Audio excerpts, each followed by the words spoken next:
Hi guys, hi from Rome. Can we find a way to maximize the profits on a winning position? Is there a way to do so?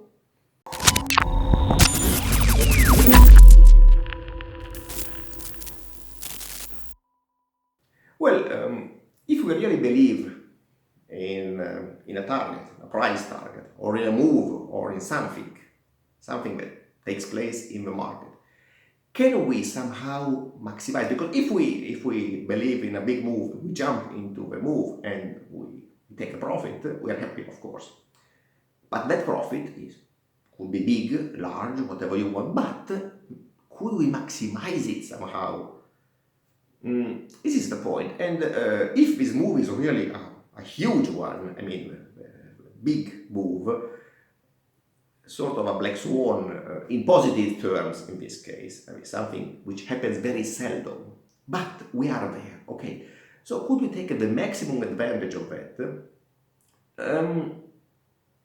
That's not that easy, even though somebody is telling you the opposite. If you consider, for example, what people say about Nassim Taleb, what they claim he mentioned, I'm not sure he did that, and obviously I'm not the one who can say anything against Nassim Taleb, but they say he claimed he was losing every day, but when he was winning big. Why? Just to put it in very simple terms, keeping on purchasing deep out of the money put options was a losing game week after week because they were expiring at zero. But in the case the big move took place, he would maximize the profits on the puts he bought. Yes, it might happen.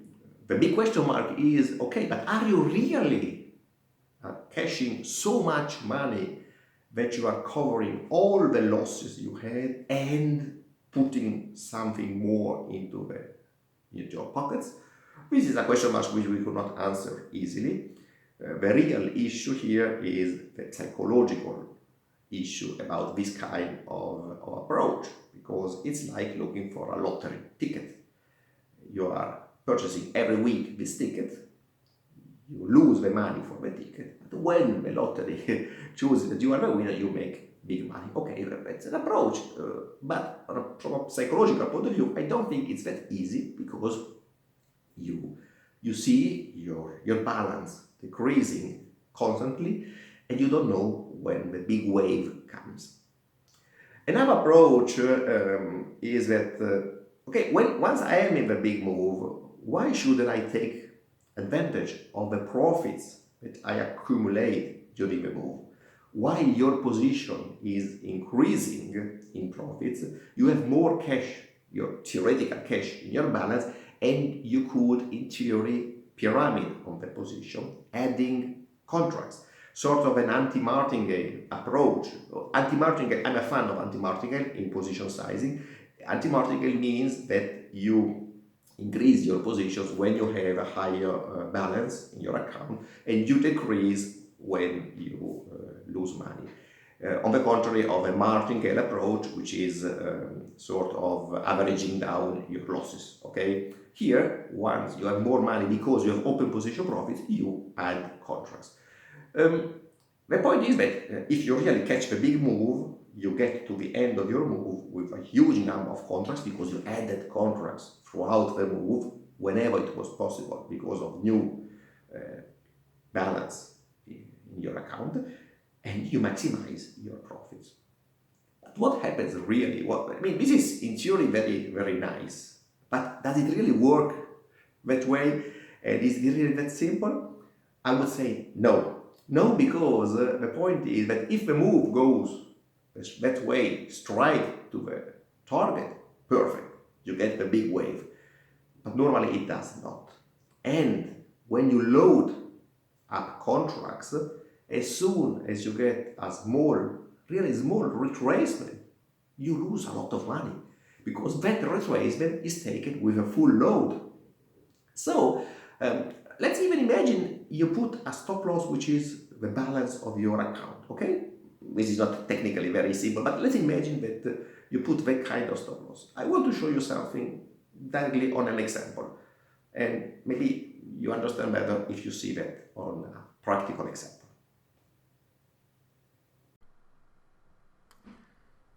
So guys, this is a code. Francesco Placci helped me in writing this because it was crazy. I would not have been enough patient to write these lines. So up to 28 possibilities of pyramiding, and we stopped at 28 just because we were bored. So we see that whenever we get an open position increment of my step input, we can add one contract. We chose these dates because we are smart. We wanted to show an example. This is the mini S&P, and here you see a big down move due to the recent coronavirus emergency. And this is one of those moves we were obviously we would like to ride. So we get this strategy, and we have these inputs where we use a step of 5,000, which was the margin of the E-mini. Now it increased obviously, but it's fine. This is just a numerical exercise. We are not talking exactly about the E-mini. We are just showing an example, generic example. And 20,000 is our stop loss, which could be the limit we are willing to lose, or the balance of the account. Technically, this is not very simple to do, but okay, let's imagine this is the maximum we want to afford to lose. Doing so, we get this situation. Here it is. So you see, we enter, and then here, when we get some profits, we get bigger and bigger, but at the first retracement, we are stopped out. And obviously, this is something which is frustrating. So we could say, okay, but you had a stop of 20,000, that is not good, and so on. So let's imagine we want to see what happens if we have different levels of stops. And we go from 5,000 to 50,000, step 5,000, okay? Obviously, it should be better when we have more money. But you see, we always lose. We always end up losing the whole stop, or the whole balance, if that was the balance of our account. And obviously, now, the point is that we could play with these inputs and find the way to maximize this effort. There should be, but this is something like another optimization, just choosing the best possible way. Let's imagine we have 7,500 as a step instead of 500. Maybe here we succeed. Yes, here we go to the end of the move, and we close in huge profit our position. But we didn't pyramid up here, which we could have done, for example, if we were, for example, on Forex or on CFDs, where we can play smaller from time to time. So we could take advantage of the whole move down. But this is the case where it worked, but we chose the case. It's not something that works naturally. Let's imagine 6,500, for example. What happens in this case? Here we are again stopped out. Stopped out, and we had just 15 contracts out of the 28 possible. So it was at an early stage. So you can imagine that if we were able to pyramid also on the earlier part of the move, such as we could have done on Forex, for example, we would have ended up at the retracement with a loss. And consider that when it retraces, we retrace big. And even though if we scale down, for example, during the retracement, we are still losing big at the start of the retracement, while we were gaining small at the start of the move because we had still small positions. So in the end, this thing can work on specific cases, lucky cases, luck, big word in trading, luck. But as a structure or as a model, it is not really the best thing.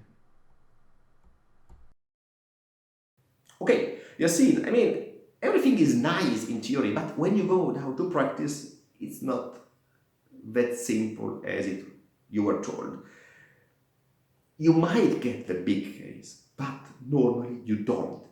And this is very frustrating.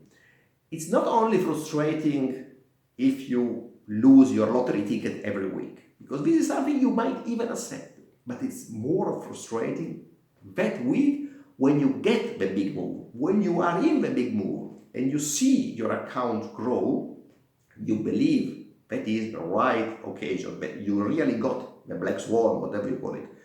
But then you get that tiny retracement that wipes out not only your balance, which you were ready for because you put that in your budget, but your dream, because your dream was, this is the time. No, it's not. Maybe next time. And this, believe me, is something that can kill you psychologically, of course. So the point is that most probably, if you don't face trading as gambling or as a lottery, you have to build a proper plan to trade and to try to catch profits time after time. Not on a regular basis, because I told you it's not possible to expect profits on a regular basis like a salary, but let's say on an average constantly basis throughout the time. To do so, I did this through automated trading, and which gives you a possibility to build a proper plan. If you want more information about automated trading, you can click here below. You will find more information, so you get an idea about how the whole thing works and how you could eventually organize yourself to do the same if you wish to face trading in a professional way, like a business. If you go for the lotteries, it's fine, never mind, but be careful, because the psychological input you might get from this approach might be heavy to sustain. I suggest not to do so, but of course, everybody is free to use his own money as he prefers. That's it, guys. See you next time. Ciao from Draunga. Ciao from Italy.